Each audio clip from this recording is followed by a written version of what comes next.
జయ శ్రీకృష్ణ. శుక్లాంబరధరం విష్ణుం శశివర్ణం చతుర్భుజం ప్రసన్నవదనం ధ్యాయేత్ సర్వ విఘ్నోపశాంతయే. కృష్ణాయ వాసుదేవాయ దేవకీ నందనాయ చ నందగోపకుమారాయ గోవిందాయ నమో నమః.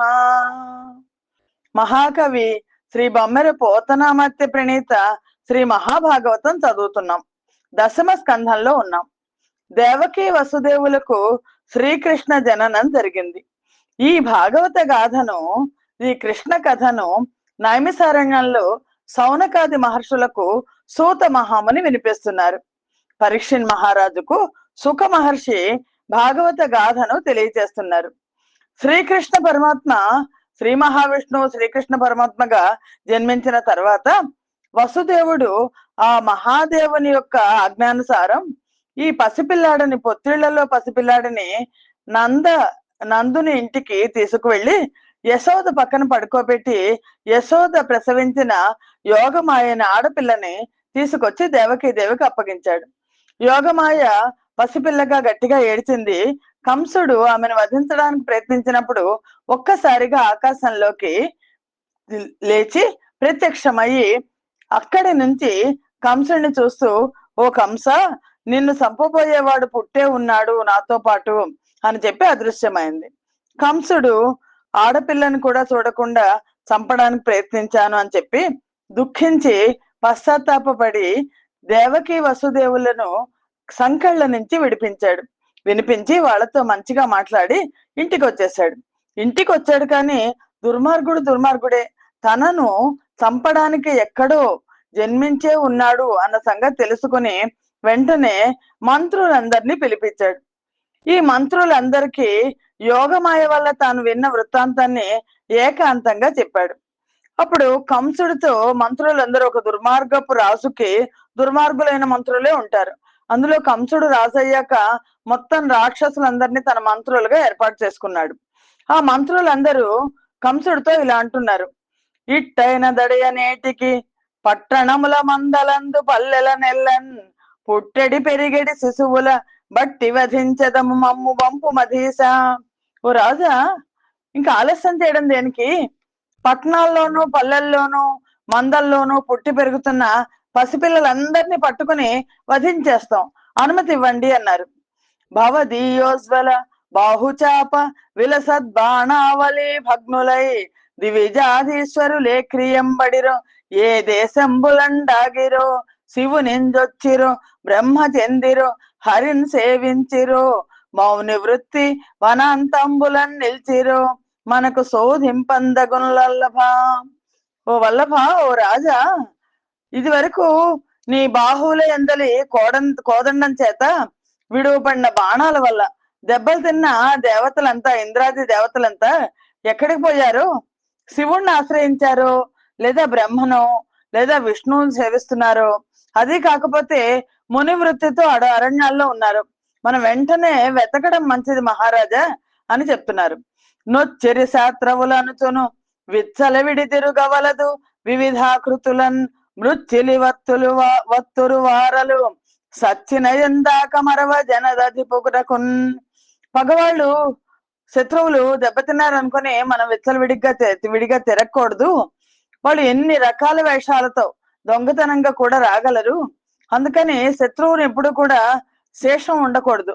చనిపోయే వరకు రాజు అయిన వాళ్ళు విశ్రమించకూడదు అని ఒత్తి కొనుచురాని జనదెత్తిన రోగముల రిపుల నింద్రియములను ఉత్పత్తి సమయముల తెరుపక మెత్తనగారాదు మీద జయింపన్.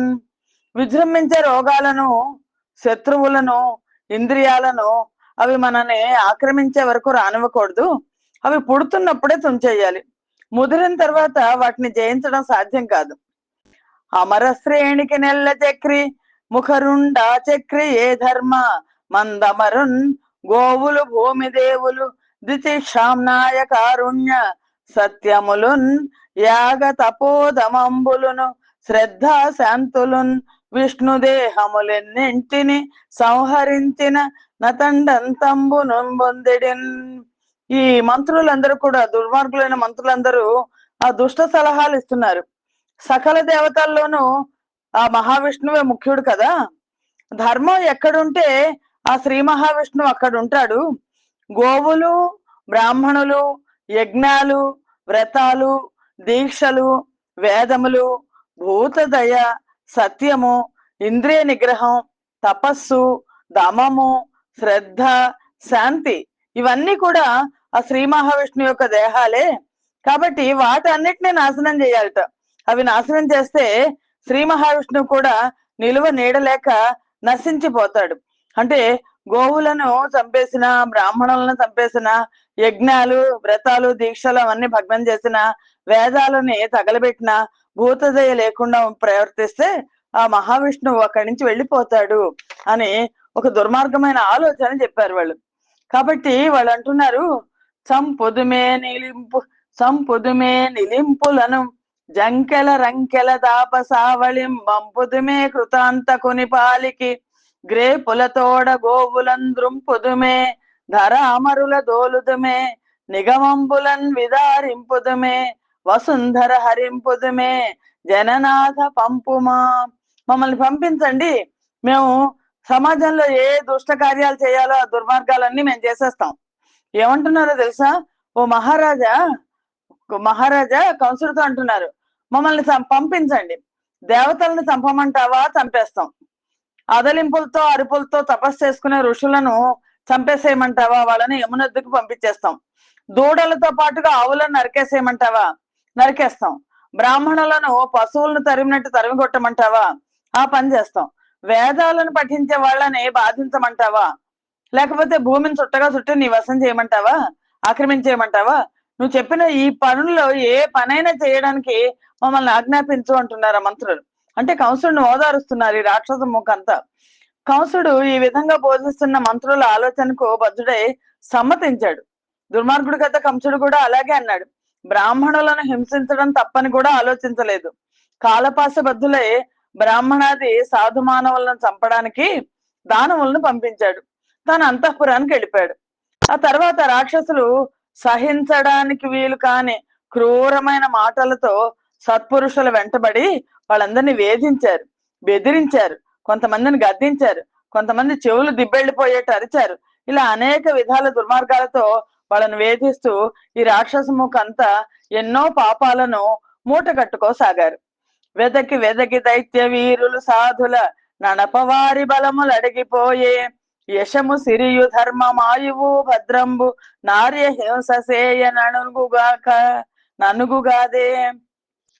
సాధువులను వెతికి వెతికి బాధ పెడుతూ ఉంటే ఆ రాక్షసుల బలం, వీళ్ళు సాధువులను బాధ పెడుతుంటే రాక్షసుల బలం క్రమక్రమంగా క్షీణించిపోతోంది. సాధుజనులను హింసిస్తే కీర్తి, సంపద, పుణ్యము, ఆయుష్, ఇవన్నీ క్షేమము, ఇవన్నీ కోల్పోతారు కదా. ఇంకా ఇలా కృష్ణ పరమాత్మను తీసుకెళ్లి నంద రేపల్లలో నందుని ఇంట్లో పెట్టేశారు కదా వసుదేవుడు. అక్కడ ఎలా ఉంది పరిస్థితి అంటే, ఇది ఇలా ఉండగా అక్కడ రేపల్లలో నందుడు తనకు మగపిల్లాడు పుట్టాడు అని విన్నాడు. మహానందాన్ని పొందాడు. బ్రహ్మానందంతో చక్కగా చదువుకున్న వేద పండితులందరినీ పిలిపించాడు. తను స్నానం చేసి శుచై అలంకరించుకున్నాడు. స్వస్తి వాచకాలు, పుణ్యాహవచనాలు చెప్పించుకున్నాడు. బాలుడికి పుట్టినప్పుడు చేయాల్సిన శుభకర్మలన్నీ చేయించాడు. పితృదేవతలను అర్చించాడు. ఆభరణాలతో అలంకరించిన 2 లక్షల పాడి ఆవులను దూడలతో సహా బ్రాహ్మణులకు దానం ఇచ్చాడు. అంతేకాకుండా బంగారు పాత్రలు, మణులు, విలువైన వస్త్రాలు, నువ్వుల రాసులు, వీటన్నింటినీ కూడా బ్రాహ్మణులకు దానం చేశాడు నందుడు. ఈ వీర కుమారుడు శ్రీయుతుడై వీర వైరి జేతయునై దీర్ఘాయుష్మంతుడగునని పాయక దీవించినప్పుడు బ్రాహ్మణ జనముల్. ఎప్పుడైతే నందుడు రేపల్లలో తను ఇలా బ్రాహ్మణులకి అన్ని భూరి సంభారాలు ఇచ్చాడు, ఆ బ్రాహ్మణులందరూ ఈ నందగోపుడి కుమారుణ్ణి దీవించారు. ఐశ్వర్యాన్ని, శత్రుజయాన్ని, పూర్ణాయుష్ను, యశస్సును, తేజస్సును కలిగి ఉంటాడు అని బ్రాహ్మణులందరూ దీవించారు. దుందుభులు మొరసే గాయక సందోహము పాడే సూత సముదాయముతో వంది జనులు కీర్తించిరి క్రందుగవి తెంచె భద్రకాహళ రవముల్. రేపల్లెలో దుందుభులు మ్రోగాయి. గాయక సందోహం పాటలు పాడింది. పురాణ కథలు చెప్పి పొగిడే వాళ్ళతో కూడా వంది మాగదులు అంటారు కదా, వాళ్ళందరూ కీర్తించారు. పెద్ద పెద్ద బాకాల యొక్క ధ్వనులు సందడిగా వినిపించాయి. ఆ విధంగా రేపల్లె మొత్తం అంతా కూడా ఆ కృష్ణ పరమాత్మ పుట్టారని ఉత్సవం చేసుకుంటోంది. సంరంభంతో నిండి ఉంది. పల్లవ తోరణ సురిచిర వల్లి ధ్వజరాజధూప వాసనములతో సల్లలితములై యొప్పెను వల్లవ వల్లభుల ఇండ్లవా కిండ్లెల్లన్. ఆ గొల్ల నాయకుల గృహ ద్వారాలన్నీ కూడా చిగురుటాకుల తోరణాలు కట్టారు. సొగసైన తీగలతో, గొప్ప ధ్వజాలతో, ధూప పరిమళాలతో అందంగా ఉన్నాయి. ఈ సుఖమహర్షి చెప్తున్నారు, పసుపులు నూనెలు నలదిన పసదనరి సువర్ణ బర్హి బర్హ ప్రభతో బసిమి గలిగి వెలుగొందుతూ బసులన్నీయు మందలందు ప్రసరింపెన్రుపా. అసలు కృష్ణ పరమాత్మ వచ్చారనగానే మొత్తం గోవులన్నిటికీ కూడా ఆనందం. గోపకులు తమ పశువుల శరీరాలకి చక్కగా పసుపు నూనె కలిపి పట్టించారు. ఆ పసుపు కుంకుమ గంధాన్ని బొట్లు పెట్టారు.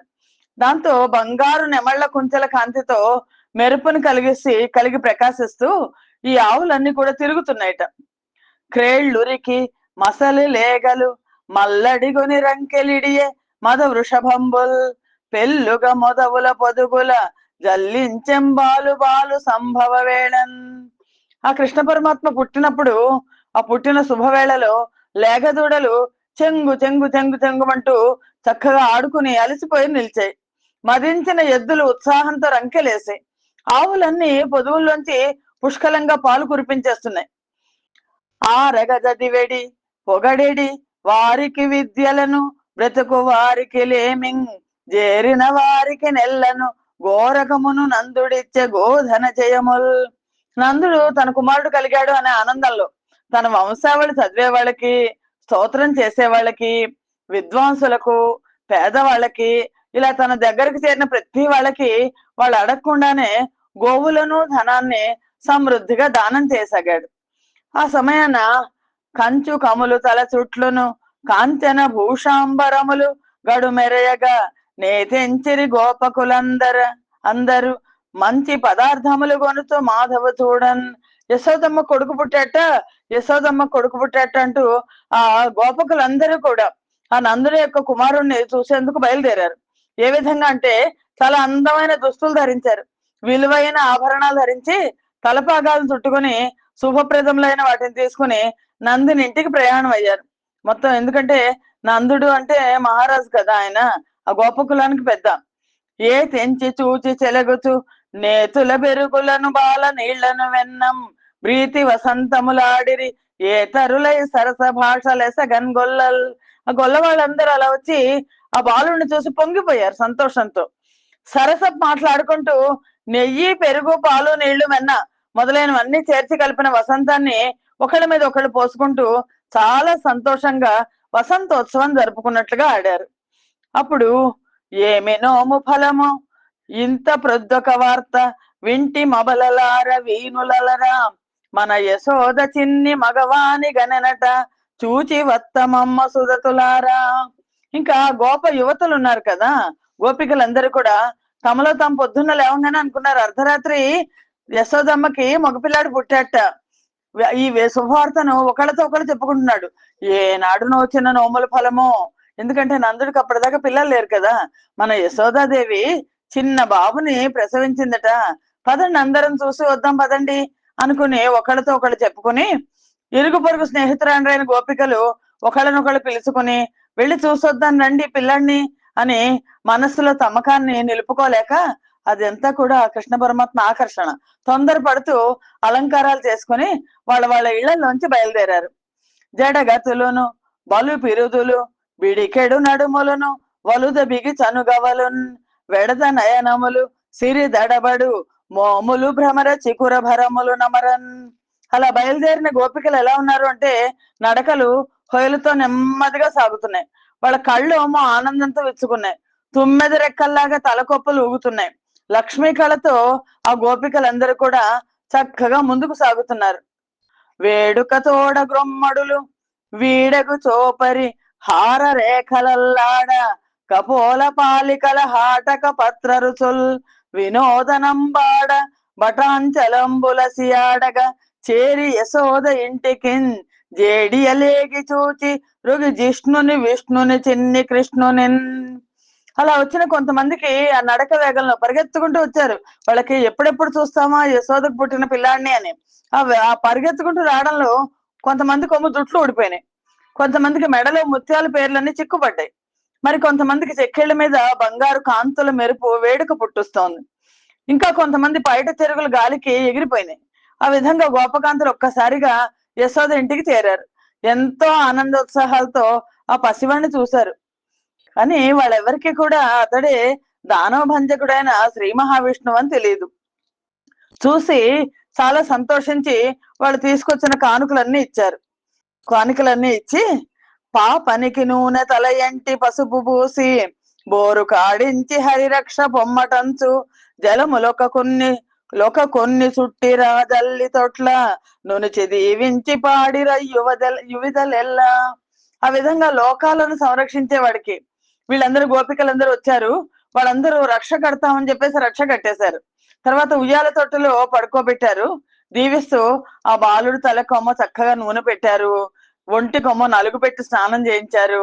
స్నానంలో చంటి పిల్లలకు దిష్టి తీసే విధంగా కొంచెం నీటిని తీసుకుని చేతిలోకి తీసుకుని మార్లు బాలుని చుట్టూ తిప్పుతూ శ్రీహరి రక్ష అని ఉండాలని ప్రార్థిస్తూ దార విడిచారు. చంటి పిల్లలకి నీళ్ళని చుట్టూ తిప్పేసి పారబోస్తాం కదా అని శ్రీరామ రక్ష అంటాం మనం, వాళ్ళు శ్రీహరి రక్ష అన్నారు.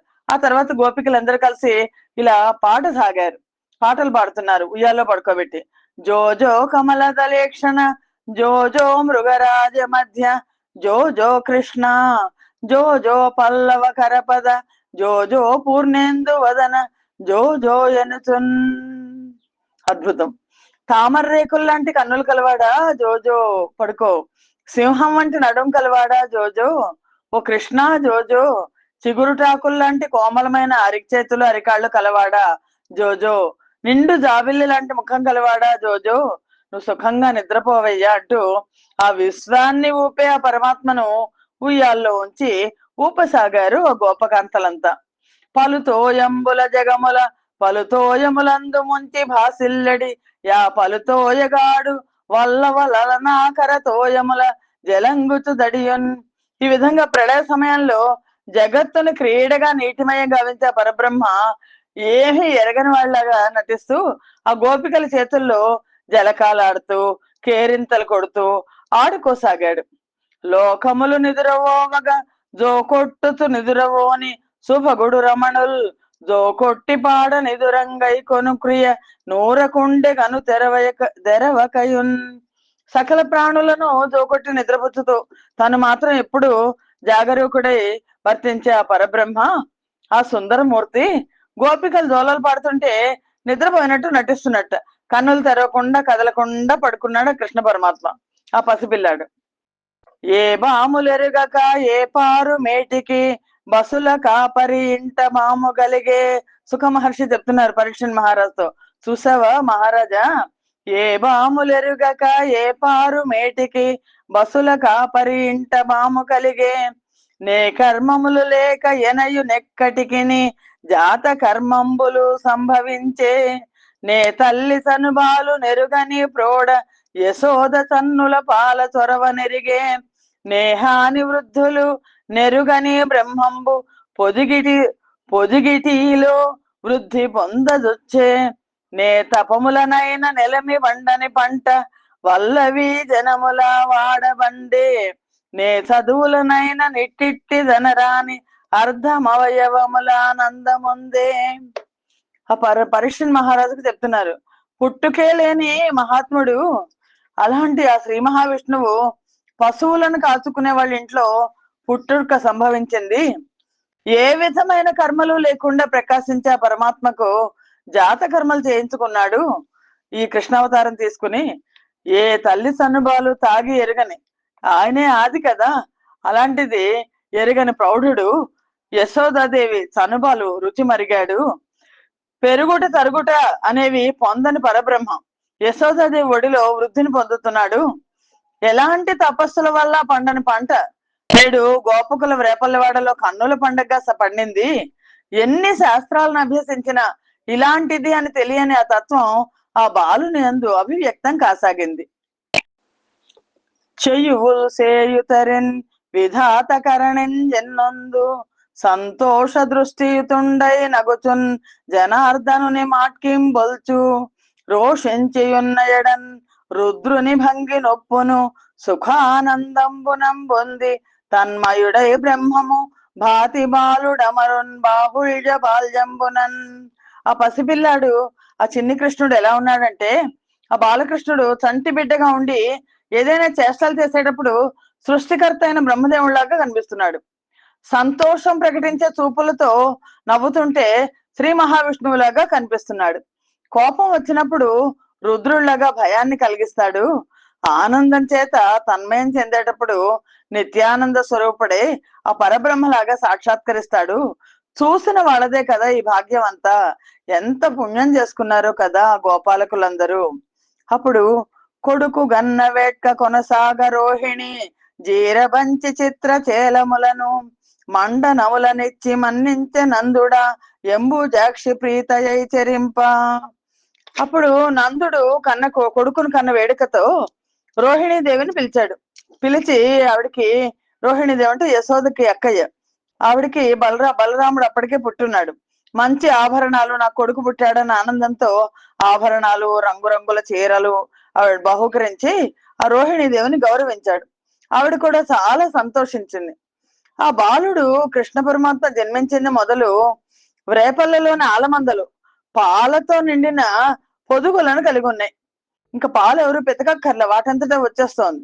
ఒకనాడు నందుడు ఆలమందలను రేపల్లను రక్షించడానికి దక్షులైన గోపకులందరినీ అనేకులను నియమించాడు. తను పన్ను చెల్లించాలి కదా, అందుకని ప్రతి సంవత్సరం కట్టాల్సిన పన్నును కట్టడం కోసం మధురకు బయలుదేరాడు. కప్పం కట్టి వసుదేవుడి ఇంటికి వెళ్ళాడు. వసుదేవుడికి సంఖ్యలైతే తీసేశాడు, కానీ కంసుడు ఆధ్వర్యంలోనే ఉన్నాడు. ఆ వసుదేవుడి ఇంటికి వెళ్ళాడు. వెళ్ళి కప్పం కట్టి, వసుదేవుడు తోడల్లుడు కదా, తగిన మర్యాదలతో ఆయన్ని దర్శించాడు. ఒకటి తోడల్లుడు, రెండోది రాజు. యశోద భర్త నందుడు, రోహిణి భర్త వసుదేవుడు.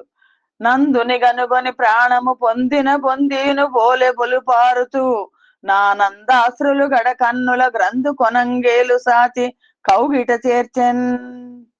వసుదేవుడిని చూడడానికి నందుడు వెళ్ళంగానే నందుడిని చూసిన వసుదేవుడు చాలా ఉత్సాహంతో కంట్లో ఆనందాశ్రువులు రాలుతుంటే చేతులు చాచి కౌగిలించుకున్నాడు. అతనికి నందుడిని చూడంగానే ప్రాణం లేచి వచ్చినట్లయింది. నందుడిని కౌగిలించుకొని సుఖంగా కూర్చోబెట్టాడు. తన కన్న కొడుకు మీద ప్రేమ పొంగుకొస్తోంది, కానీ నందునికి ఆ సంగతి తెలియదు కదా. నందుడితో ఇలా అన్నాడు: సంతతి లేదని మునుఘన చింతనముల మునిగి ముదిసి చిక్కిన నీకున్ సంతతి కలిగెను భాగ్యము సంతతిహీనునికి సౌఖ్య సంతతి గలదే. మిత్రమా, సంతానం లేదని ఎన్నో సంవత్సరాల నుంచి చింతతో కృషించిపోయావు నువ్వు. ఈనాటికి నీకు మగపిల్లాడు పుట్టాడు, అది చాలా అదృష్టవంతుడివి. లోకంలో బిడ్డలు లేని వాళ్ళకి సౌఖ్యం లేదు కదా. పొడగంటి నిన్ను బ్రతికితి గడచితి నా పదలనింక కార్యంబులు నే ఎడమడుగులేని నెచ్చలి బొడగాంచుట చచ్చి మరల బుట్టుట కాదే. ఇన్నాళ్లకు నిన్ను చూడగలిగాను వసుదేవుడు అంటున్నాడు. ఇంకా నాకు ఏమి ఆపదలు రావు, ఎందుకంటే కృష్ణ పరమాత్మ వచ్చేసారు కదా.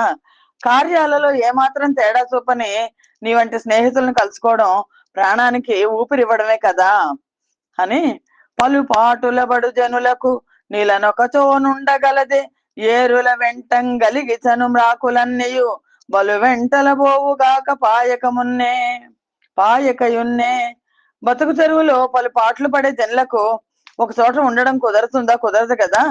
నదీ ప్రవాహంలో కొట్టుకుపోయే పుల్లలన్నీ ఒక చోట ఏ విధంగా కలిసి ఉండవో, అలాగే బంధువులు స్నేహితులు ఒకే చోట ఉండడం సంభవించదు, ఎందుకంటే అందరి కర్మలు వేరువేరుగా ఉంటాయి కదా అని వసుదేవుడు అంటున్నాడు. పలు రోగంబులనొందకున్నవే పశుల్ పాలిచ్చునే ధేనువుల్ కొలకుల్ వాగులు వారి పూరితములే గోష్ఠ ప్రదేశంబులం బులులుందుప్పులు సంచరింపవు గదా పొల్పారునే ఘోషముల్ కలవే పచ్చని పూరి జంపములు తత్కాంతార భాగంబులన్. కుశల ప్రశ్నలన్నీ వేస్తున్నాడు నందుడిని. మిత్రమా, మీ ఆవులన్నీ చక్కగా పాలిస్తున్నాయా? అనారోగ్యాలు లేకుండా ఉన్నాయా? వాగులు గుంటలు చక్కగా నీళ్లతో నిండి ఉన్నాయ్యా. పశువులను కట్టే ప్రదేశంలోకి పులులు దుప్పులు రావడం లేదు కదా, అంటే రాజుగారు కదా, అందుకని గొల్ల పల్లెలన్నీ బాగున్నాయ్యా. మీ రేపల్లకి దగ్గరగా ఉండే అడవి ప్రదేశాల్లో పచ్చిక బయళ్ళు గోవుల కోసం సమృద్ధిగా ఉన్నాయ్యా. తన పుత్రమిత్ర ముఖరుల ధనుపక చూడకయువారు దరిగిన సింపన్ మనుచు గృహమేధి ఆశ్రమ మున నుండెడి వానికొక్క మోదము గలదే. తన పుత్ర మిత్రాదులను సంతోష పెట్టకుండా, వాళ్ళని కన్నెత్తి చూడకుండా, వాళ్ళు నానావిధ దుఃఖాల్లో మునిగేలా ప్రవర్తించే గృహస్థు పోషణలో ఉన్న వాళ్ళకి ఏమాత్రం సుఖం ఉండదు కదా. నీకాంత యుద్ధ నీవును నీకాంతయు గారవింప నిను తండ్రిగా నాలోకించుతు నీ మందను నా కొడుకున్నాడి నందనందాన్వితుడై. తెలియకుండా పొరపాటున వచ్చేసింది, ఓ నందుడా, నువ్వు నీ కాంత దగ్గర నువ్వున్నావు, నీ దగ్గర నీ కాంత ఉంది, నువ్వు నీ భార్య ప్రేమగా చూస్తుంటే నిన్ను తండ్రిగా గౌరవిస్తూ నీ వద్ద ఉన్నది నా పుత్రుడే సుమా అన్నాడు వసుదేవుడు. ఆ సంగతి నందుడికి తెలియదు కదా.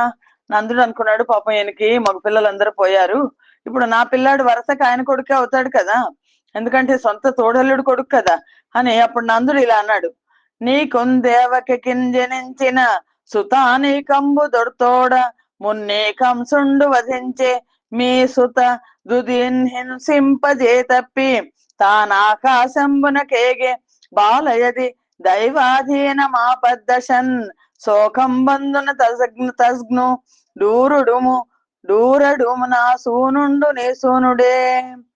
నీకు దేవ అప్పుడు నందుడు అంటున్నాడు, నీకు దేవకి జన్మించిన కొడుకులందరినీ ఈ కంసుడు వధించాడు కదా, ఆ తర్వాత మీకు కుమార్తె కలిగితే ఆవిడని చంపబోయేట కదా, ఆ చిన్నది ఆకాశానికి ఎగిరిపోయింది, ఇలా జరగడం దైవాధీనం, తెలివైన వాడు ఆపద్దశలో దుఃఖాన్ని పొందడు, మీరు ఊరుకోండి, ఓదార్పు ఉందండి, నా కొడుకు కూడా మీ కొడుకే, నా కొడుకు నీ కొడుకే అనుకో అని ఓదార్చాడు.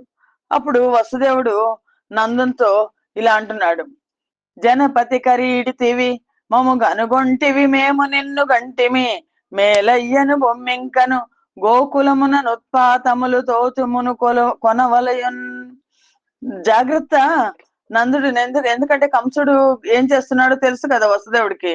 నువ్వు వచ్చినందుకు వచ్చావు, రాజుకు కప్పం చెల్లించావు, మమ్మల్ని చూసావు, మేము కూడా నిన్ను చూసి చాలా సంతోషించాం, చాలు, ఇంకా గోకులంలో కొన్ని ఆపదలు రాబోయే సూచనలు కనిపిస్తున్నాయి, అవి రావడానికి ముందే జాగ్రత్త పడితే మంచిది కనుక వెంటనే బయలుదేరు అని చెప్పాడు వసుదేవుడు.